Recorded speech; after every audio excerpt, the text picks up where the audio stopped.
Movie మొత్తం ఓవరాల్గా బాగుంది. బట్ ఇందులో బాలయ్య బాబు గారు కనిపించలేదండి. సేమ్ ఎన్టీఆర్ యాజ్ ఇట్ ఈస్గా మొత్తం మేనరిజం కానీ యాక్టింగ్ కానీ మొత్తం ఓవరాల్ ఫైన్. సాంగ్స్ అంటే మామూలుగా సాంగ్స్ అవి వెన్నుపోటు పొడిచేటప్పుడు వచ్చే సాంగ్ బ్యాక్గ్రౌండ్ మ్యూజిక్ కానీ స్కోప్ కానీ మొత్తం ఓవరాల్గా ఫైన్ అండి. మాడిఫై చేశారనిపించింది, రియలిస్టిక్ అనిపించింది. ఐ డోంట్ నో బట్ అనిపించింది అంతే. కానీ రాజకీయంలో ఎంత స్ట్రాంగ్ ఉండడం మాత్రం చూపించారు. సినిమా బాగుంది కానీ ఎక్స్పెక్ట్ చేసినంత రేంజ్లో అయితే ఏం లేదు. అంతా ఎన్టీఆర్ జస్ట్ ఆయన గురించి చూపించింది, అంత బాగా చూపించారు కానీ అసలు జరిగిందేంటో చూపించలేదు కాబట్టి చాలా డిసప్పాయింట్మెంట్. దీనికన్నా ఫస్ట్ పార్ట్ ఇంకా చాలా బాగుంది. అంటే యాక్చువల్లీ ఇప్పుడు మన రిలీజ్ అయిన ఎన్టీఆర్ లక్ష్మి ట్రైలర్ ఉంది కదండి, దాంతో ఈ సినిమాకి చాలా ప్రభావం పడింది. అక్కడంతా చంద్రబాబు నాయుడు గారిని ఆడుగా చూపించి ఇక్కడేమో నెగిటివిటీగా చూపించుకొని బాలకృష్ణ గారు ఓవరాల్గా చెప్పాలంటే కొద్ది గొప్ప అంటే చంద్రబాబు నాయుడు గారి పాత్ర ఉంటుంది కదా, that was okay. That was good, not okay.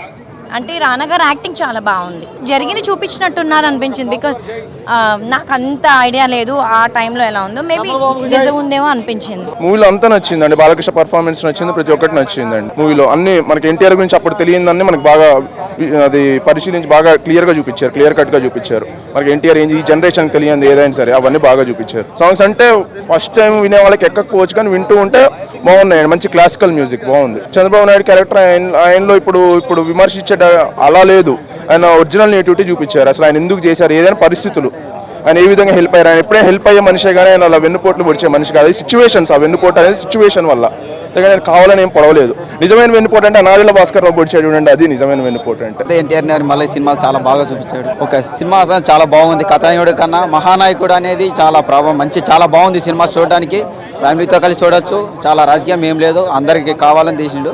మన పాత ఎన్టీఆర్ని కూడా బాలకృష్ణ యాక్టింగ్లో చాలా బాగా తీశాడు. సినిమా బాగుంది బాగాలేదనికంటే ఒక నందమూరి తారక రామారావు గారు అనే గొప్ప వ్యక్తి తెర వెనక ఎలా జరిగాయి ఈ పొలిటికల్ ఎమోషనల్ డ్రామా మహానాయకుడు. దీంట్లో విద్యాబాలన్ బాలకృష్ణ గారు అయితే అద్భుతంగా అంటే లీనమై నటించారు. క్లైమాక్స్లో వచ్చే సన్నివేశాలు కంటతడితో బయటకు వస్తారు, ప్రతి ఒక్కరు అద్భుతంగా తిరిగించారు. నారా చంద్రబాబు డైలాగ్ బాబు మామూలుడు కాదు, అక్కడే డైలాగ్ సూపర్ అడిచింది. ఓవరాల్గా మూవీ చాలా బాగుందన్న. అండ్ ఆయన జీవిత చరిత్ర మొత్తం తీశారు, బట్ ఇంకా ఉందని ఎక్స్పెక్ట్ చేస్తా, బట్ సగంలో ఆపేసినట్టు అనిపించింది. ఆమె ఎన్టీఆర్ గారు వాళ్ళ వైఫ్ చనిపోద్ది, ఇంకా అప్పటితో కట్టాను cinema.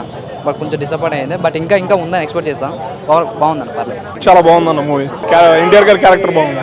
Song first introduction song బాగుంది. జై బాలయ్య. కానీ సినిమా మాత్రం ఎక్స్ట్రాడినరీగా వచ్చింది. ఎన్టీ రామారావు అంటే ఏ విధంగా మన తెలుగు ప్రజలకి బాగా దగ్గర అయ్యాడో బాగా చూపించారు. 1990లో అయితే అంటే ఢిల్లీ గడ్డ మీద ఇందిరాగాంధీని అంటే ఏ విధంగా భయపెట్టాడో ఇప్పుడు 2019లో కూడా నారా చంద్రబాబు నాయుడు అదే విధంగా అంటే మోడీకి చొక్కాలు చూపిస్తున్నాడు సార్. అంటే అది మన తెలుగువాడి సత్తా సార్. బాగుందండి, రామారావు గారు కనిపించారు, చాలా బాగుందమ్మా. రాణా బాగా చేశారు. ఇంతకన్నా ఇంకా రామారావు గారిది ఏముండదు, నెక్స్ట్ తీసినా కూడా బాగోదేమో. సినిమా చాలా బాగుంది భయ్య. ఇప్పుడు మళ్ళా 90s 2000స్లో పుట్టిన వాళ్ళకి అసలు ఆ స్టోరీ ఏంటి ఇవన్నీ మనకైతే తెలియవు. So it was nice to what that great man did for hour city. అసలు ఆయన ఏం చేశారో సో ఎంతవరకు కరెక్ట్ చూపించారో అవన్నీ చెప్పడానికి మాకు పెద్ద ఏం తెలియదు, కానీ మూవీ పరంగా అయితే చాలా బాగా తీశారు. And more than A biopic, ఒక డాక్యుమెంటరీగా ఉందని చెప్పాలి. అండ్ అసలు బాలయ్య బాబు గారు యాక్టింగ్ మాత్రం కానీ సూపర్ చేశారు. ఎమోషనల్గా ఉంది. ఒక లేడీకి ఎంత వాల్యూ ఇవ్వాలో, ఒక భార్యకి ఒక లేడీ సమాన హక్కులు స్టార్ట్ చేసింది ఎన్టీఆర్ గారు. కొంచెం ఎమోషనల్గా ఉంది మూవీ, చాలా ఎమోషనల్గా ఉంది. ఒక ఫ్యామిలీ చూసే మూవీ అండి ఇది. ఫ్యామిలీతో పాటు అందరు ప్రతి ప్రేక్షకుడు ఫ్యాన్స్కి నచ్చిద్ది, మెయిన్గా ఫ్యామిలీస్కి నచ్చిద్ది. సెంటిమెంట్ బాగుంది. ఫస్ట్ పార్ట్లా కాదు, ఫస్ట్ పార్ట్ మొత్తం సినిమా రంగం ఎలా వచ్చారు, ఎలా రాజకీయాల్లోకి వచ్చారని చూపించారు. ఇందులో రాజకీయాల్లో ఆయన జరిగింది ఎలాగా, ఇలా జరిగిందా ఏంటి, ఎన్టీఆర్ గారికి ఎందుకు ఇలా జరిగింది, ఆయన ఎంత అవమానపడ్డారు, ఎందుకు ఇలా చేశారు, నారేంద్ర భాస్కర్ గారి గురించి చూపించారు. బాగుంది. రానా క్యారెక్టర్ బాగుంది, అంటే సిబిఎన్ క్యారెక్టర్ బాగా చేశాడు. నందమూరి అభిమానులందరికీ ఒక పండగ లాంటి సినిమా. అంటే బాలకృష్ణ నుంచి ఏమైతే ఎక్స్పెక్ట్ చేశామో అవన్నీ ఉంటాయి. మనకు ఎలాగని వస్తుంది, ప్రేక్షకులు కూడా ఈ సినిమాని ఖచ్చితంగా ఆదరిస్తారని నమ్మకంతో ఉన్నాము. ఎందుకంటే మీకు కావాల్సిన ఎమోషనల్ డ్రామా ఇది. ఆ ఎమోషన్ టచ్ చేసింది. ఫ్యామిలీ ఆడియన్స్ అందరికీ నచ్చిద్ది అని నమ్ముతున్నాము. ఖచ్చితంగా నచ్చిద్ది, మీరు వెళ్ళి చూడండి. అప్పట్లో రిలేషన్ బసవతారకం గారిది ఎన్టీఆర్ గారిది చాలా బాగా చూపించారు. సాంగ్స్ కూడా బాగా చూపించారు సినిమాలో. ఆయన అది ఊరూరా తిరిగి ప్రచారం చేశారు కదా, హరికృష్ణ గారిని తీసుకుని విజయ రథం మీద. అది బాగా చూపించారు. ఆయన ఎంత లైఫ్ అంతా పెట్టేశారు భయ్య పాలిటిక్స్ గురించి.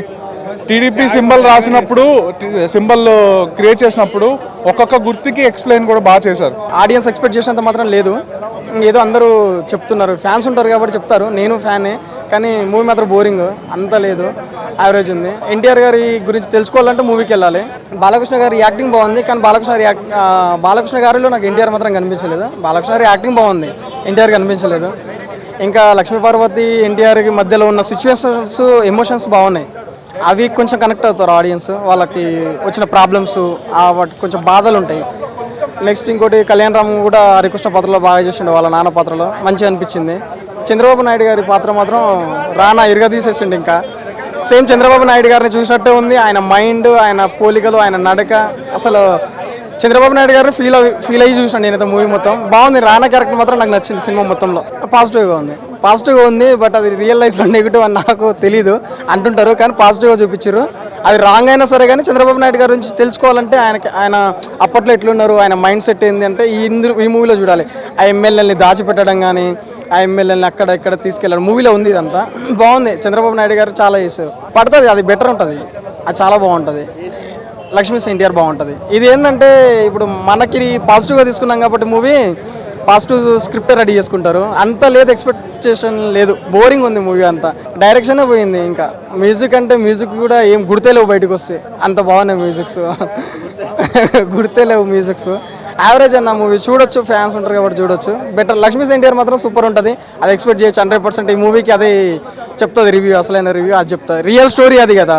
ఎన్టీఆర్ యాక్షన్ బాగుంది, బాలకృష్ణ గారు ఎన్టీఆర్ లాగా చాలా సూపర్గా చేశారు. కాకపోతే డెత్ చూపించలేదనే ఫీలింగ్ ఒకటి.